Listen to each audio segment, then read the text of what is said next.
Hello. Hi. Welcome back to the Unbounded Artistry podcast, In 2019. the very first episode of the new year. Yes, we are very excited. We hope everyone had a happy holiday and a great new year as well. Yes, we had a nice break and we have come back refreshed. We've been making a lot of changes and we've learned a lot of new things. I think that actually might be the topic for this episode. I believe you're right. Learning as you go. What should we start with? Why don't we start with the visuals of this podcast? So those who actually viewed the episode a couple weeks ago, since we were on break, you might have noticed that we took a different direction with that video. And for those that don't watch, I'll kind of explain a little bit. So our goal was to kind of feature more of the kind of cool stuff that we have in the background. Like we have guitars, we have the Unbounded Artistry logo, we have a bunch of cool stuff on our shelf. And we tried to get most of that in the frame. But when we did that, we were very, very small. So we kind of fell back in like the importance of the shot. So it just seemed really awkward. Yeah, we had just recently redone our studio again, because we've redone it multiple times, to kind of suit what we're trying to do with the business and with the YouTube channel and with the podcast and everything. So we kind of overcompensated for what we were trying to bring across. A little bit. And we just looked ridiculous, and it was really cringy looking back on it, but we couldn't really do anything about it at that point. Yeah, we have a deadline and we really had to stick to it, and that didn't allow us time to reshoot as much as we wanted to. Yeah, and the visual and the podcast is recording at the same time, so you can't really separate them out. No. So, yeah, it was pretty rough looking, but hopefully we'll learn and improve from that. And I think we've done that with this episode.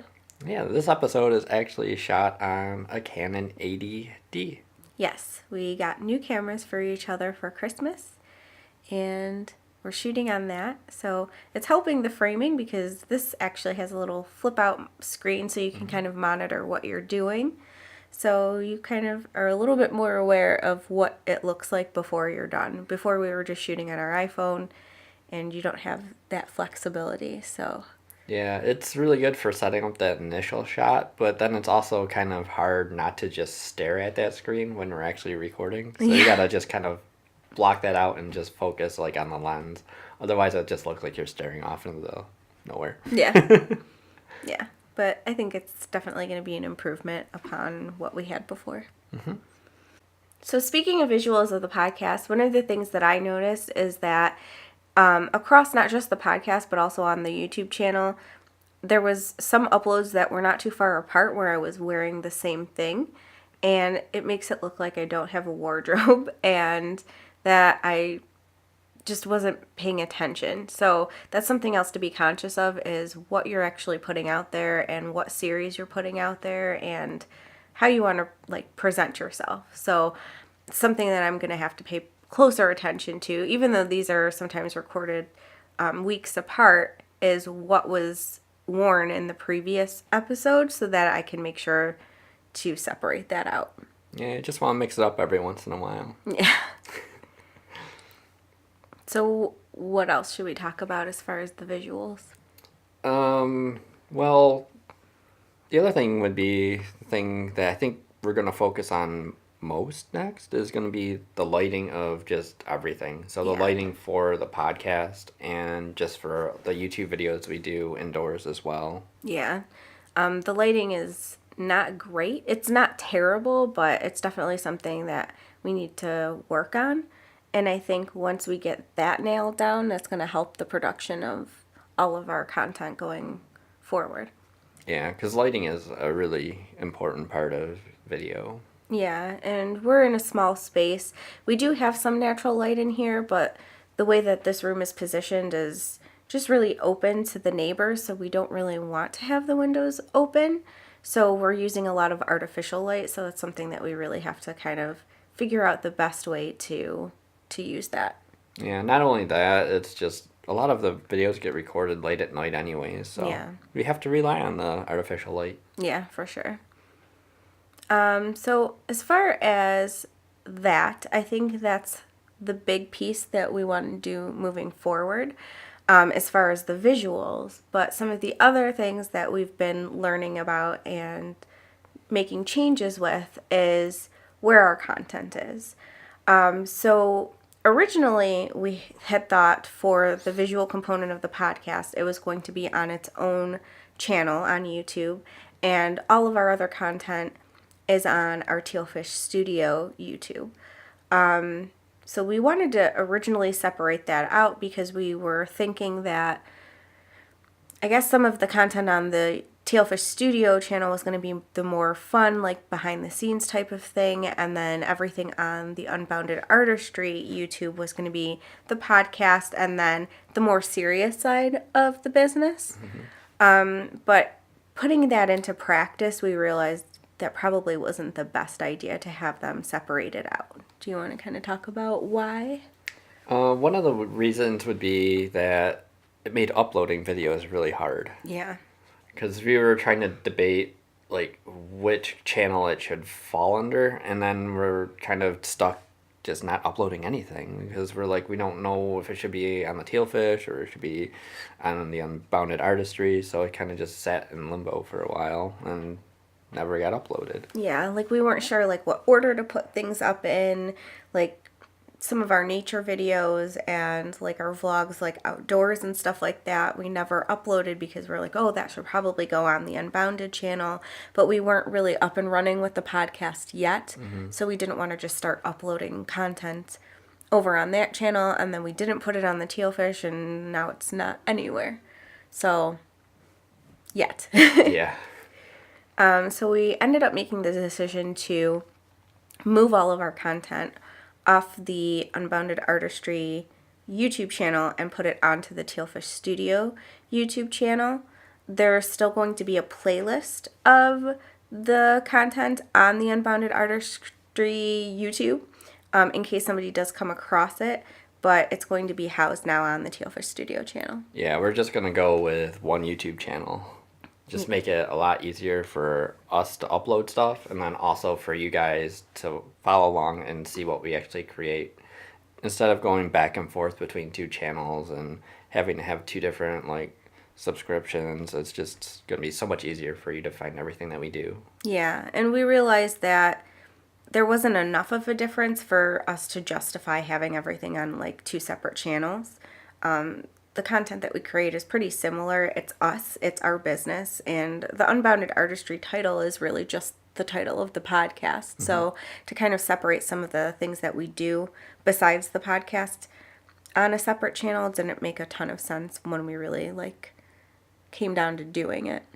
And it can be difficult when you're first starting out, especially for something like YouTube, because you're not sure the best path to take, but there's not really anything to tell you what to do. Like if you look to other creators and stuff like that, everybody's doing it differently. Some people had all of their content on one page, some of them have multiple channels, and you just got to find what's right for you. And we just realized it wasn't right for us to have the two separate channels. Yeah, like when we were doing our research, we came across like some creators that had multiple pages, but like some of those channels kind of just sat to die while their main one was kind of used regularly. Like I think there was some channels where like the last video when we were checking was uploaded like 2 years ago, and then that channel just kind of sat and just kind of died off. Yeah, and we didn't want that to be a thing with us, which is why we put the playlist on there. And we are going to put a video together that goes on that page, like the trailer type of video, to also go on that Unbounded Artistry YouTube channel, so that if somebody does come across it, it'll basically explain why the content isn't there and that it can be found on the Tealfish Studio YouTube channel, so that they're able to locate it where it lives. But they'll still have like direction, and they'll still be able to see the content on there as well. And I think the other important thing is for us, we want to have ease of use for you. So we want to have a custom URL. Yeah. So one of the other things we realized is that splitting, especially because we're younger channel on both ends, the Unbounded Artistry is newer, but for the Tealfish Studio, we've only had that also for a year. So we don't have a ton of subscribers. We don't have a ton of views yet. And for us to be splitting that between two separate channels didn't make a ton of sense. Yeah, because in order to get that custom URL, you have to have 100 subscribers, and then we can actually be like, oh, you can go to youtube.com/Tealfish Studio, rather than you have to go to youtube.com/GH34VWXYZ. Like, Yeah. it's just a random string of numbers. It's like so hard to like direct people. Otherwise, they're gonna have to go to YouTube and just search Tealfish Studio, and then hope they pick the right channel, and it's just. Yeah, like if you don't have an option to just click the link, it's going to be really difficult to relay to a person how to get to the channel other than just searching it, because it's just a gibberish URL right now. Yeah. So that's something that we definitely want to work on. Plus, it's going to open up more avenues for us down the line to make sure that we're combining all of our subscribers and all of our views and stuff like that for other things that are benefits on YouTube. So one other thing that we learned over this break is that your YouTube channel can be broken down into sections. They allow you to have 10 different sections. I think the standard one is your uploads and then your popular videos, but then you can create custom ones and you can remove those as well. So you can feature different playlists or multiple playlists. So it gives you a lot more flexibility in how you want to kind of arrange your content. Yeah, and I think it's going to be really nice for people that are viewing it, because then if there's something specific they're looking for, like the podcast, it can be under its own heading so that you can just look at the podcast if you want to, or you can see the different types of content like at a glance without having to just dig through a ton of videos. So I think that's going to be really nice as a creator too, because then the struggle we were having before is like, where does this go? Now it's all going on one channel, but we can still separate it out by different types of sections. And I think that's going to make our uploads a lot easier. The other thing that's exciting with the sections is that we created a couple new ones. So we're going to have one for our music and for a lot of other exciting things coming up. Some of them are empty and still private because we don't have content on them yet. But we're looking forward to getting those filled up and starting to produce some different types of things. So it's really exciting. And I know we've been talking a ton about YouTube today, but this isn't just about YouTube stuff. You're going to learn as you go with whatever new thing you're doing. So for us, it does happen to be a lot of like the social media and the YouTube and stuff like that. But a lot of it is just for whatever you're doing, looking back on what you've already done, learning more about whatever it is, the programs, the equipment that you're using, just getting like more knowledgeable about what you're trying to do and looking back at your old stuff and trying to make improvements on it. So some of the things that we've been doing is looking back on some of our old videos, because we've just been doing this for about a year and they're not that great.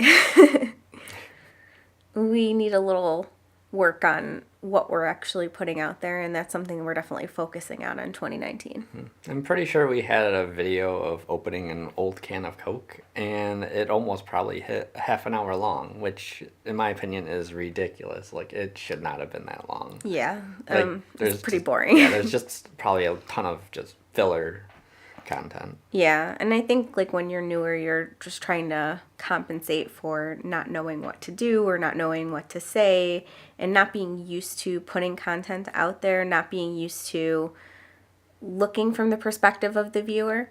When we went back and like rewatched some of our stuff, we're like, I'm bored. I don't think I want to watch this, let alone somebody else watching it. So it's kind of like ouch a little bit, but at the same time, it teaches you that there's certain things that you need to do, like being more concise, having more of a plan going into things and stuff like that, so that you can get better and create more content and get more people engaged in what you're actually doing. I think it's also important to take time and to look to other people that are doing the same thing as you, because you can take a lot away from them, because everybody like does something a little bit different, and you can kind of critique them and kind of see what you like and what you don't like and kind of apply that to your own work. Yeah, for sure. And you don't want to mimic what other people are doing, but you want to take pieces of it and just kind of create your own spin on everything. And then take a look at your own stuff and just try to improve on it. So when we were looking back at our content, one of the things that I was most disappointed with is the whole point of this channel was to talk about our art and our creativity. And we did a lot of fun, creative things, but it wasn't really a ton of it art related. Yeah. So I think doing more with like the video aspect, doing more with our actual photography, actually showing more of our art. And now that we have these new cameras, being able to do that and trying to figure out creative ways to kind of express what we actually do is going to be a lot more interesting than the stuff that we've been putting out.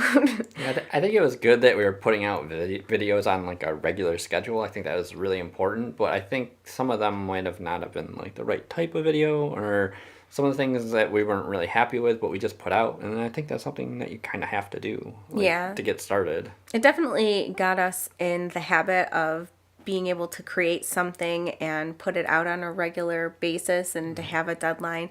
And even though things were not always like things that we were really happy with, we still put them out. But that's all stuff that's going to help us learn to improve on, and things to like look back on and get better at. So I don't regret it. I just wish it was better. Yeah. So, I mean, those things are kind of like a roadmap for you too, is to see what people respond to, what people like, what people didn't like, and what you can do better going forward. So I think it's helpful to see that. And then when you look back on that and then you look at stuff that you're currently creating, if you see a difference, it means you've done something, you've learned something, you've done better, you've grown. So it's good to see that progress. I think another thing that I'm going to touch on is that when we initially did our research for how to start a YouTube channel, we came across some people that, you know, kind of put a video up and kind of saw how it performed, and then if it didn't do well, they took it down. And then they left the ones up that did well. And I think that's kind of a disservice to them and also to their audience, because you're not only catering to a demographic that you think you are, but some of that demographic is going to want to try to get into creating YouTube videos themselves as well. And to see that like the level is so high, like it just kind of makes it really unattainable for a lot of people. When in reality, you spend a lot of time perfecting your craft, and people want to see that journey. It's very inspirational. Yeah, for sure. Like there's a lot of people on YouTube that are not just consumers, but they're also creators. There's our cat. Hi, Stitch. Stop, Stitch. Please. But yeah, I was saying, so there's not just consumers on YouTube. There's a lot of people that are creators and people that are aspiring to make their own content and put it out there.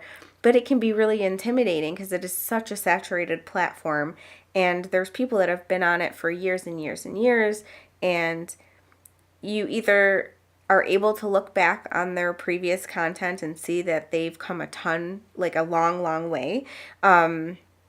And they've gone really far. They've got like increased like their production value, and they've changed their content around and stuff like that. Or you look at channels that just look like they've always been like super professional, and it makes it seem like what you're going to do is garbage, so you don't even want to put it out there. So I think it's better to leave your old stuff up just so that you can show people that everybody has to start somewhere. Like, not everybody just jumps into it and is perfect right off the bat. Sure, there's certain people that started later on in the game and they had the equipment and they had the stuff right from the beginning, but even those people, you see that their stuff has grown and has gotten better and has changed over time. And that's what people want to see. And people get attached to the personalities on YouTube as well, and just seeing the growth of a person is something that they come back for. And then the people that have the content and are going back and deleting it, like you were saying, it's a disservice to them, because if you're pulling those things down, you don't have those things to compare your new stuff to. You don't see the responses to the old work. And then some people might look back at something older that you've done and really like it, or at least like an aspect of it, and you won't get that feedback if it's not there anymore. So I think those are things to keep in mind, is looking back on your content and reflecting back on other people's growth as well, so that you feel inspired. I think part of the reason why we didn't really put our art stuff out there is that there was a little bit of fear behind it, because you feel like you need to come out and just be like an expert at everything, especially on the platform of YouTube. Yeah. Like, you want to come out, especially because there's so much, not competition, but just because there's so many people on the platform. There's so many people that are going to be way ahead of you as far as like how their production value quality is and stuff like that. And there's a little bit of fear behind putting stuff that's so close to you out into the world. So it was a little easier for us to kind of put things out there that weren't really super close to the heart, I guess. I don't know how else to say that. Just things that we kind of didn't really excel at, I guess. Yeah, I guess it's like not really... Not our expertise. Yeah, it's just kind of stuff that we did just for fun.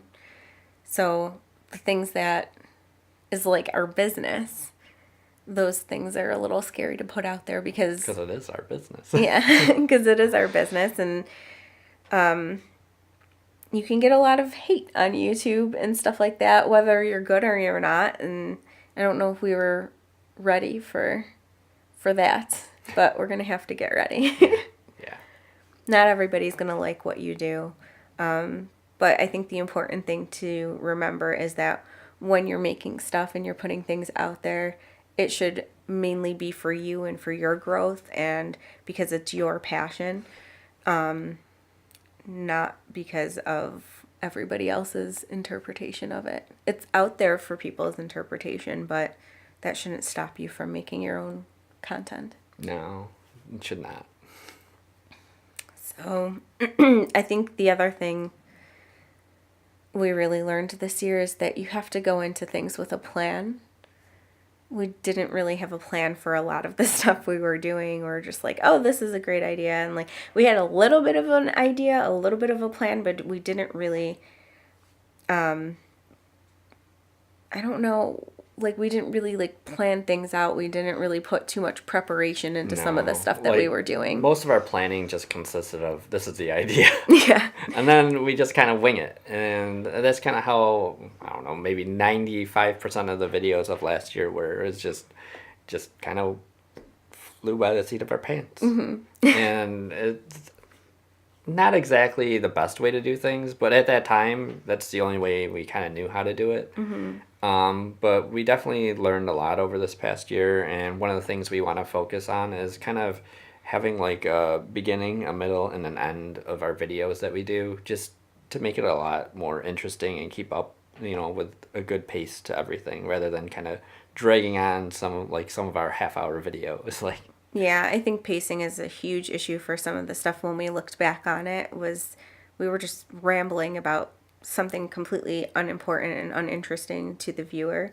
And now going forward, like, we really want that to be more concise and just kind of really hit the points that we really want to hit and make it really engaging for the person to watch. I think the podcast was easier for us just because it's just us talking about stuff. Mm-hmm. So it's set up very differently, so it was easier for us to do the podcast versus some of the videos that we have put together. But that's definitely something that we want to take with us going forward with the podcast too, is having more of a plan on what we're talking about and what points we're bringing up and stuff like that.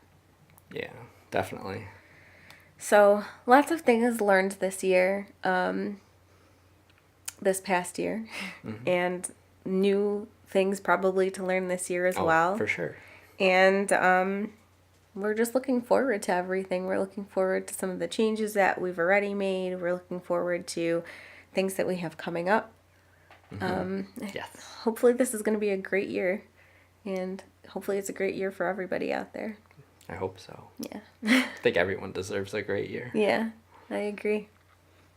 So I guess that's it. I don't know. What else did you want to say? Anything? I think it kind of wraps up everything that we have for this episode. All right. Well, thank you guys for listening. And for people that are watching, thank you for watching. Hopefully this is more pleasing to your eyes than it was the last time. Yeah, I hope so. We tried our best. Yeah. And we're always looking to continue to improve. So any feedback that anyone wants to give us, as long as it's constructive feedback, we'd love to hear it. We'd love to hear some of the things that you've done in the past year, or things that you're looking to do that you're looking to do in the new year, and what you're looking forward to. So. Yep. Oh, one more thing. We just learned recently, very recently, that our podcast is now on Spotify. Oh yeah, they didn't tell us. Yeah, we submitted it for approval, and with every other platform, we had like an email saying, "Oh, it's been approved." But for some reason, with Spotify, they're like, "No, we're not gonna tell you." Radio silence. Yeah. So, anybody that's on Spotify, it is there now. Yeah, we just ended up searching for it, and we're like, "Oh look, there it is." Yeah, I'm like, "Oh, that's odd." So. Yes, we are on which platforms now? So, all the platforms from the beginning. We have Apple Podcasts, Google Play, Stitcher, and now Spotify. Yes. I hope I didn't miss any. YouTube. And YouTube. And YouTube. Our Unbounded Artistry YouTube will still be there, but all of our content has now moved over to the Tealfish Studio. So you will be able to find everything there as well. So we look forward to seeing you there. So be sure to subscribe to our podcast on any of those platforms.